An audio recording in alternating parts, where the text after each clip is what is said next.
Yo, welcome back to the channel, house fam. It's your boy Jay. Make sure to hit that subscribe button and turn them alerts and notifications on so you don't miss out on our amazing content. Back with a brand new series for y'all, and in today's video we're going to be breaking down the best fight in anime right now. That is the Zoro versus King fight, and why Zoro was able to win in a way we really haven't seen in a lot of his fights. But first, let's drop that intro.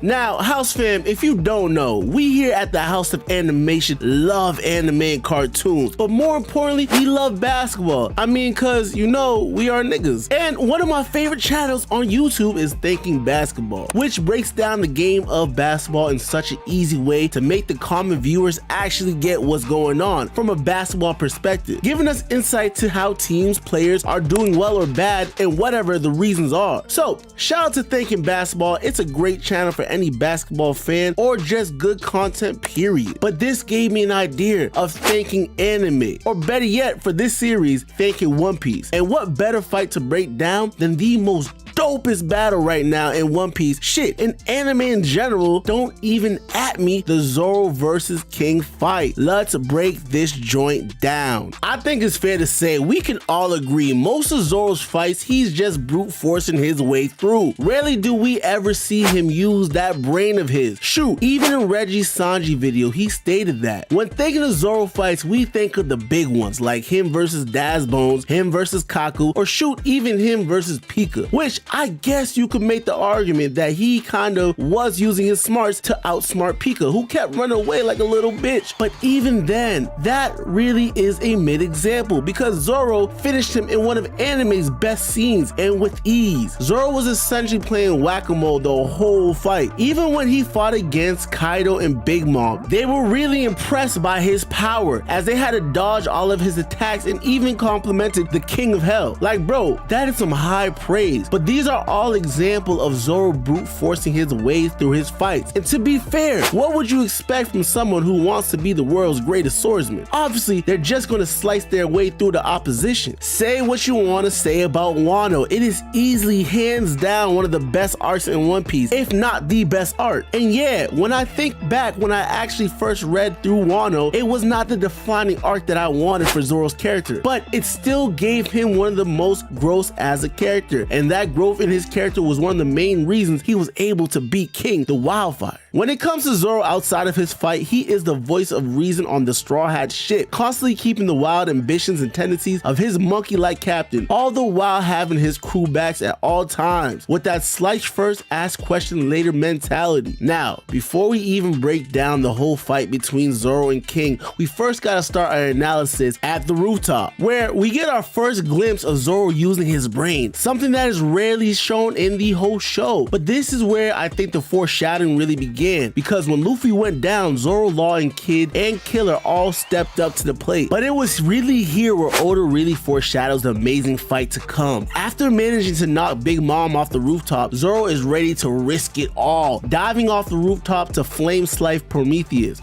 knowing that if they take out at least one Yonko, it would be the deciding factor in the battle. Zoro has always been the one to risk it all for the team, but this move right here impressed me because we actually got to see his reasoning. I think the character growth made Zoro realize that he's rocking with the big dogs. It allowed him to actually go all out, thus reaching what I considered his awakened form. Getting his ass saved by Law's Devil Fruit ability, Zoro's actually able to make one final attack, using an attack with Conqueror's Haki, and leaving a permanent scar on Kaido, something that only Odin had done up until this point in the story. Zoro's ability to use Haki shocked Kaido to the point where he said, "You can use Conqueror's Haki too?" Which Zoro, being Zoro, was oblivious to the fact that what he had just done, very few characters in the One Piece universe were capable of, only stating that he just put his all into that attack, which may be a clue on those who actually have Conqueror's Haki and how they are able to awaken it. Mind you, after taking a full-on combined attack head-on from both Kaido and Big Mom, as well as a Thunder Bagua on top of having Enma suck you dry, pause, our boy Zoro is in a full body cast, which he looks hilarious isn't. Right in the middle of the performance floor, King is actively searching for Zoro, stating that he must not be allowed to recover from his injuries. And just as King is about to torch up Zoro, Marco pulls up and saves the day, giving Zoro the time he needs to let that medicine go to work. In this interaction between King and Marco, he mentions that he's heard of a race of people who lives atop of the red line and can ignite themselves, emphasizing King the Wildfire. And you know in anime, when shit gets emphasized, that means it holds some importance. This is all after Marco is actually able to see King conjure the fire to light Zoro up. This gives Zoro enough time to take the stage exploding from his bandages. Both he and Sanji attack King and Queen with their signature moves, and what I love about this initial scene is that it parallels Sanji and Zoro as both of the wings of the Pirate King, and you really get to see the parallels as both Sanji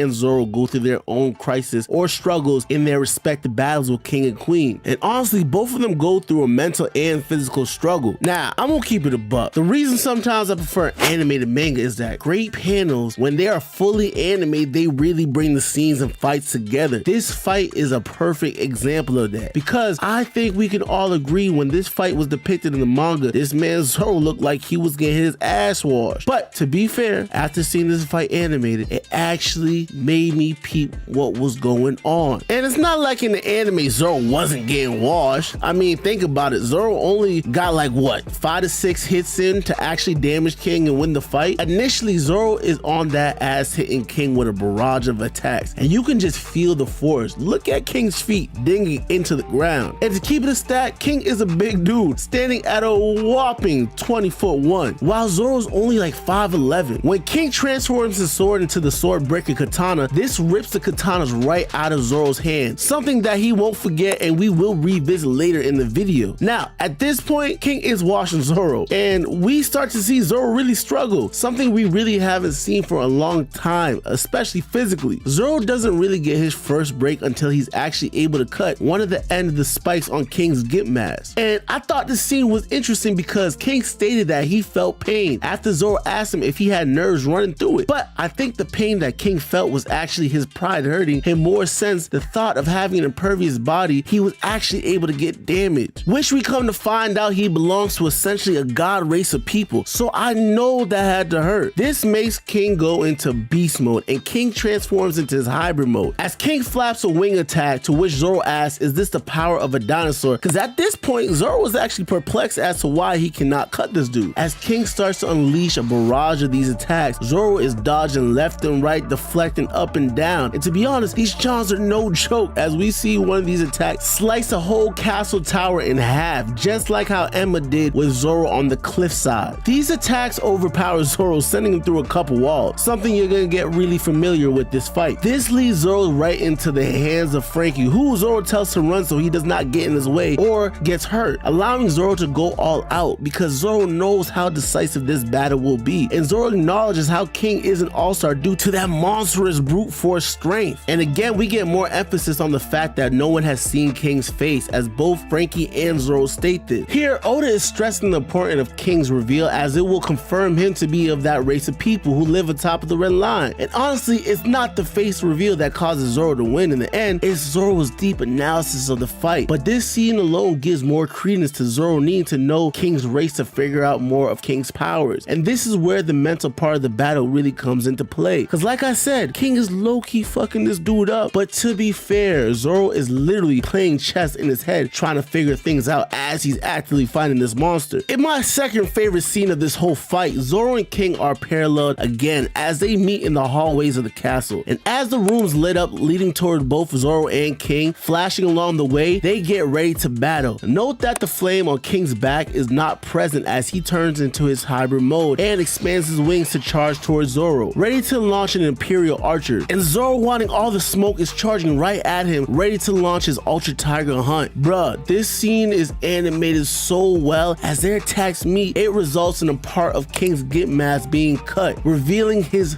face. Although King overpowers him here by sending him through more walls leading to the cliffside outside, Zoro is finally understanding that he can indeed hurt King, and this scene is pivotal. As Zoro's flying, know how King is using his speed in his hybrid mode to catch Zoro in mid-air, attacking him to hit him off the cliffside. With no law up here to save Zoro's ass, he actually did a move that impressed me. He used a two-sword style clear lance move mid-air to create a gust force and propel himself back to the cliffside. High battle IQ right here. Back on the cliffside, Zoro's shortened mantra shines bright here as he rashes King for not trying to finish him off with his sword, and not some cheap move like knocking him off a cliffside. King, who's visibly tight that his get mask is now damaged, stating that he would never forgive Zoro. In the next couple of scenes right here, Zoro's struggle is physical, but at this point it's more mental as we literally see him ask King questions. Like when King launches an imperial deep fried steak at Zoro, Zoro wonders to himself, what is King doing? When King pulls on his crest. And honestly, I'm actually high-key surprised that Zoro even knew what a crest was, no cap. And pay close attention here and note how the flame on King's back is fully lit. Zoro notes that this laser beam-like attack is unblockable.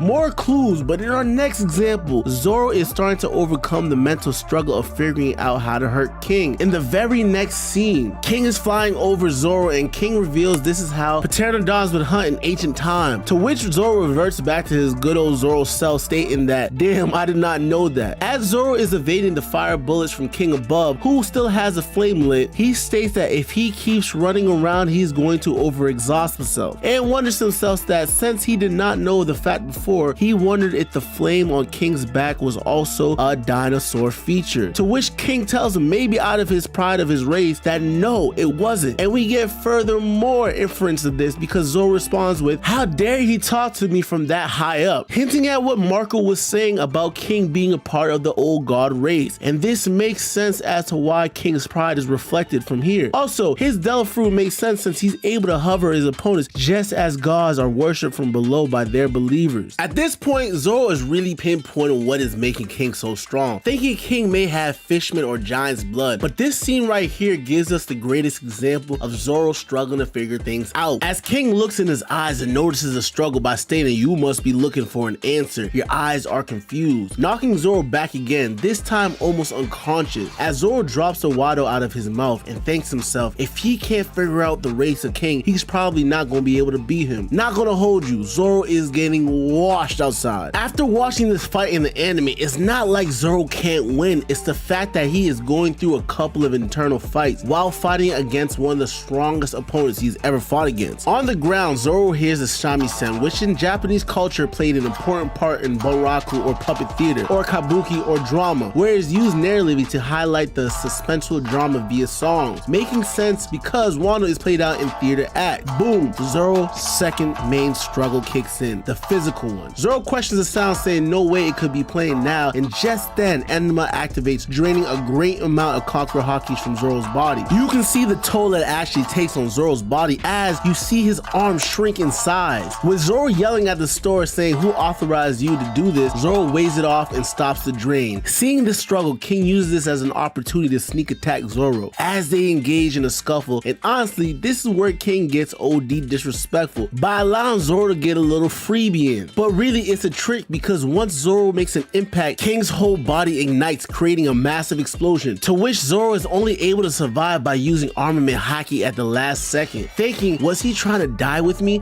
Deducing King is also impervious to fire and explosion, on top of the physical invulnerability, stating how is King alive and unscathed? Only a guy who wants to kill himself would set off an explosion at that close proximity. My dog Zoro finally gets back on his feet and shows his determination and resolve, since he cannot die now. As Zoro hits King with the one sword style Death Lion song, King acts like it hurts him, only to switch into his hybrid mode and tries to counter with his imperial deep pride state. Zoro is like, damn, that attack was stronger, how could it not work now? Accepting the fact that brute force will alone not work, he knows he has to crack the code to King's ability as time for him is running out, as well as mastering Enma at the same time. And just as King's about to launch the attack, the shamisen sound is heard again. Enma activates once more, causing Zoro to get distracted, resulting him getting hit with the beam-like attack that first off, that's so OP it eviscerates a whole section of the cliffside. It had that much force. Zoro is hitting the side, and honestly, if he took a full-on hit from this, bro, he would have been and done up. This really knocks Zoro on his ass, losing the grip on his swords that get sent flying as well. King, noticing Zoro's struggle with Enma, states, "I've never seen a swordsman who is held back by his sword," in a condescending manner, further showing his idea that he is not a true swordsman, simply a god who uses a sword. Also, I think Oda is using King as a narrative device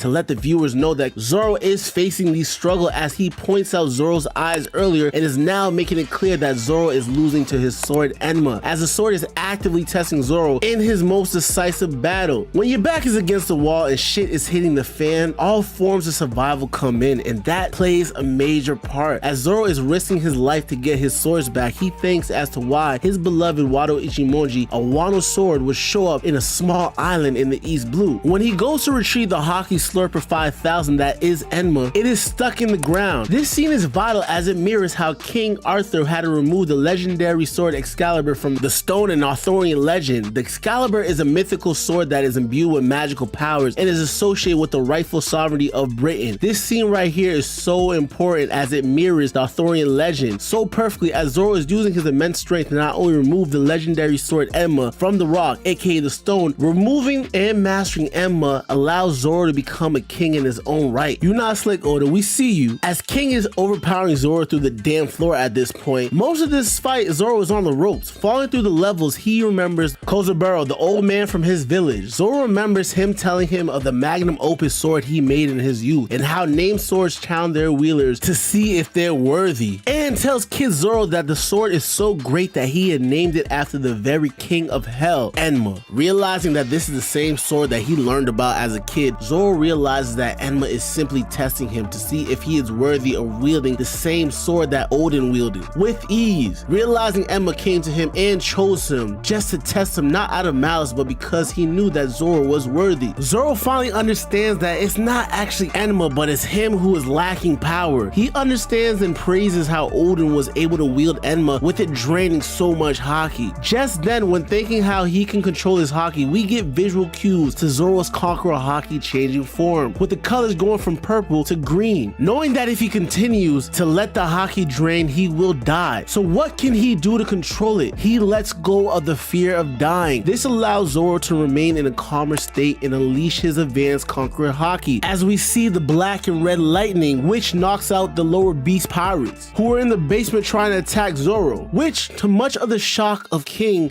states, "I see you're trying to be a king," in the same way that Kaido was shocked on the rooftop. And this is why I said the rooftop was very pivotal, because that battle indeed foreshadowed what was going to come in the King versus Zoro fight. Zoro responds to this with "I've made a promise to my captain and best friend," with King responding that he would not let that promise be fulfilled as long as he lives. And this is when the fight really gets into its bag, with them clashing evenly. Zoro, who has overcome his physical trial and mastered Enma, is not struggling as much, but has still yet to overcome the mental trial of figuring out how to hurt King, who pridefully acknowledges that his constitution is different. This man is literally dropping little Easter eggs. But honestly, like I said before, the use of figuring out King's race is not what makes Zoro win. It is his mastering of Enma and the deep analysis of King's move. The slow reveal of King's race, as well as Zoro emphasizing needing to know what King's race was to build the hype of the Lunarians to the readers or viewers. King, at this point, who was taunting Zoro, who is now awakened his advanced Conqueror's haki, says, "You're that weak and you want to be a king?" Zoro goes into his detective bag, now deeply analyzing every time he has managed to cut King. He starts to cross-reference the overlapping clues, thinking back to the hallway scene where Zoro damaged King's Gimp mask. Finally noticing a pattern, King in hybrid mode flies towards Zoro, doing a cyclone barrel roll at a high fast rate to charge at Zoro, but the flame dissipates. Now,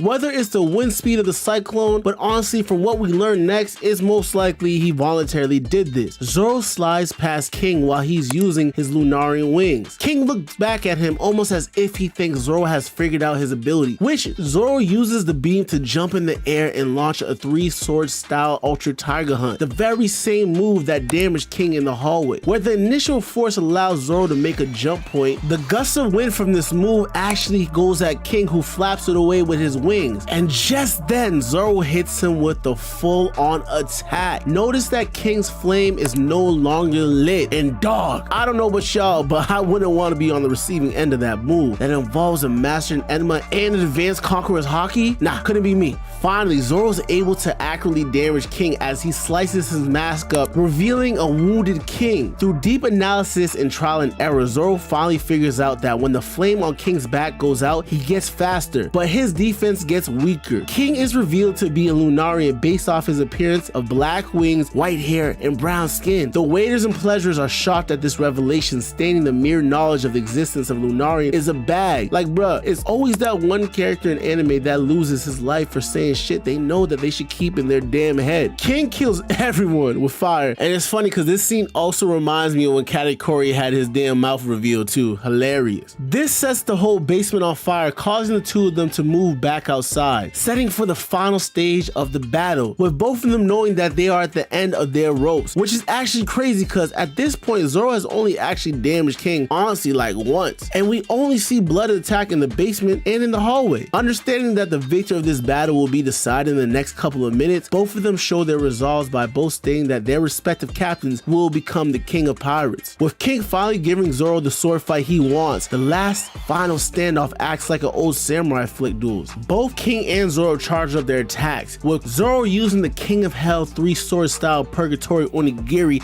and King using the Imperial Flame Wings, which Zoro dodges the magma-like flame dragon. And you can see now King is on the ropes as he's actually really putting his back into every swing, and even resorts to using the same sword breaker move from earlier, who Zoro at this point ain't falling for that and easily overpowers this move with sheer resolve and advanced Conqueror Haki. With the knowledge of how King's power works, Zoro is attacking and going on the defense based on when King's flame isn't lit or not. King is now moving so fast he is basically teleporting at this point, making Zoro use observation to gauge where he will come next. And originally in the manga, I thought Zoro allowed King's hit to land so he could have a clear shot on King, but then again, this is why I like when things get animated, because it is revealed that he actually did block King's attack, who has turned his defense down in favor of speed, leaving him wide open to get sliced up, shocking King. And for the first time in this fight, we really see King get knocked back on his ass, and the momentum now fully in Zoro's control. That boy quickly turned the flames back on. Realizing Zoro has figured his shit out, King starts to be more erratic with his attacks, but is still holding his own, but he is definitely on them ropes. Zoro launches another Ultra Tiger Hunt and taunts King saying, "Why are you blocking? I thought I couldn't hurt you. Are you not scared?"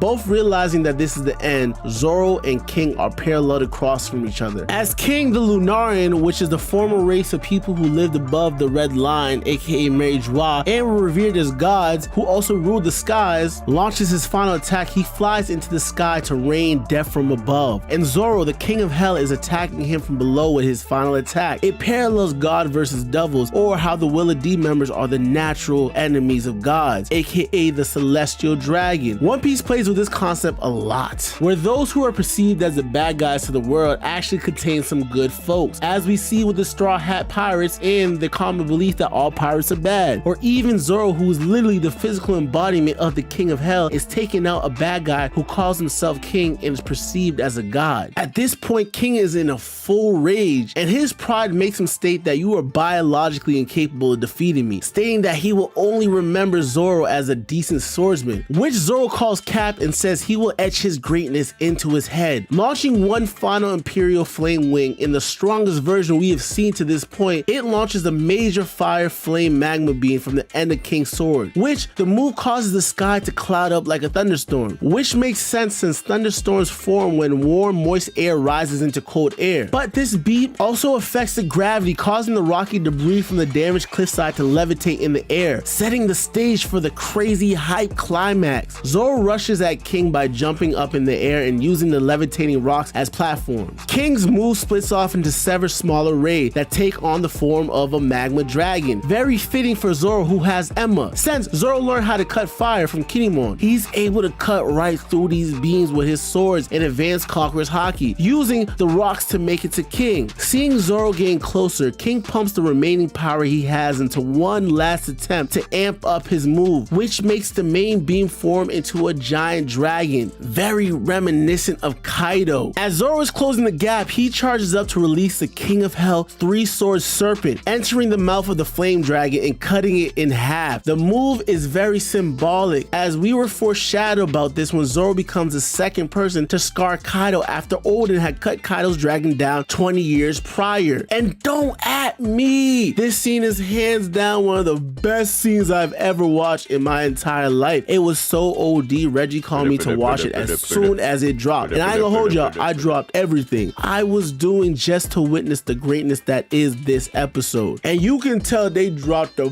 bag to make these manga panels come to life. And they did it justice in every single way. Zoro gears up to launch 103 Mercy's Dragon Damnation, a very fitting final attack to King's very large Imperial Flaming Wings, which morphs into an extra large dragon as the final move clashes at the apex. Zoro, the King of Hell, strength and resolve cuts right through King, leaving King gashing. And also peep how this gash is also kinda in the shape of X, again reminiscent to Kaido. And what I found most important about the scene is, mind you, King is at full power. The flame on his back is the largest we ever seen it when he launched his last attack and took the L, making me believe that the strong advanced conqueror's haki can cut through anything, as we are shown with Zoro damaging King when his flame was at his strongest, or the size of it was at its largest. As King thinks back to Kaido knowing that he's failed him, both he and Zoro are paralleled for the last and final time, as they both flash back to the defining moments where they believe that they would get their respective captain to the finish line of the King of Pirates, with Zoro thinking back to the legendary Mihawk moment where he vowed to never lose again. In the flashback with King, we learned that King's real name was Albert, who was rescued and recruited from the shackles of the world government in a very similar way that Luffy saved and recruited Zoro as his first mate. We also learned why it's a bag to know the existence of the Lunarians, as the government was using Albert to test his endurance, which we come to find out why that's important later on in Egghead. In recruiting Albert, Kaido actually tells him that he is the only one who can change the world, believing he is Joy Boy. In his last and final thoughts before fully going unconscious, we see how the two first mates of the potential Fire Kings are juxtaposed, with only one's resolve beating the other. King remembers a conversation that Kaido had with him when Kaido asked him, "King, do you still believe that I am Joy Boy?" To which that King responded saying that legends are legend, it does not matter. At this point, I owe you my life. Just keep on being the strongest and I will make sure to never lose until you are the King of Pirates. This scene was so important, and the last main reason Zoro was able to win was his resolve, as shown as he remembers what he said to Luffy during the Baratie arc: "Until I beat him to become the greatest swordsman ever, I will never lose again." Got a problem with that, the King of Pirates? This very bar shows how deeply Zoro believes in his captain, calling him the king since the beginning. Zoro has lost or has taken a L since then, but to be fair, those losses are usually a narrative loss, like him losing to Kuma on Sabaody or Kuzan, which was used to advance the story. But in all reality, Zoro has never really lost a one-on-one battle since. This deep resolve makes Zoro the underdog in this fight, who rises from the deep depths of hell, who realizes that the Pirate King needs no less than the world's greatest swordsman by his side. Understanding this, Zoro accepts the rightful crown of the devil, becoming the King of Hell. And for the second time, Zoro has defeated a god, with the first being all the way back in Skypiea, or low-key third if you count Ryuma, who was the god of swordsmen. As King falls to Wano below, Zoro strikes the sky again to propel himself back to the cliffside. This scene is highly symbolic, as Wano is all about surpassing the last generation, and King falling from the sky is a fallen angel, who in the Bible are sent to earth to destroy it with fire, and usually fallen angels are depicted with black wings. Man, this fight had me on the edge of my damn seat. Hands down one of the best fights ever, no lie. After watching this fight, everything that happened to Zoro and Wano was leading up to this point. Trading in sushi for Enma, learning how to cut fire, and then awakening and mastering Enma and advanced conqueror haki in the middle of the most decisive battle of his life has rightfully earned Zoro all of the flowers. At first, at the end of this arc, I was disappointed because I thought Wano was going to be the defining arc for Zoro, wanting to learn more about his lineage versus the brief overview that we get, which it would have been cool to learn about, just like we did with Sanji. But honestly, like Otis said, it doesn't really matter to Zoro's overall story as much as Sanji needed that backstory. We get the confirmation that Zoro is essentially Ryuma reincarnated, putting him on the path to becoming the new god or devil, a swordsman. And initially, I thought Zoro was struggling, and he was, no lie. But my outlook has changed since Zoro literally was fighting against not only King, but the Haki Gok 5 1,000 Enma, all the while trying to figure out how to beat this man. And honestly, once he figures out how to beat him, the fight's kind of a wrap, just like how Sanji did with Queen. Like, think about it. Zoro only really slices King about 5 times to actually damage him, versus the ass whooping that King served up. And peep how when Zoro defeated King, King's flame was at its largest. Like, bruh, just think about it. Watching episode 1062 of One Piece changed my whole perspective on Zoro's story arc in Wano, and how he was able to overcome the struggles in the fight versus King. Zoro was able to extinguish the flames of King the Wildfire, becoming the King of Hell. Woo! Boy, that was a video. If you made it all the way to the end, thank you for the love and support. We here at the House of Animation are dedicated to bringing you guys the best content we can, and we put a lot of hard work into these videos. So it would mean a lot if you could mash the like and subscribe button, and make sure to turn them alerts and notifications on to make sure that you do not miss out on our videos. Also, make sure to drop a comment down below to let us know if you agree with this or whatever else you guys would like to see us cover on this channel. And well, with that, house fam, you already know what it is, baby. Gotta blast.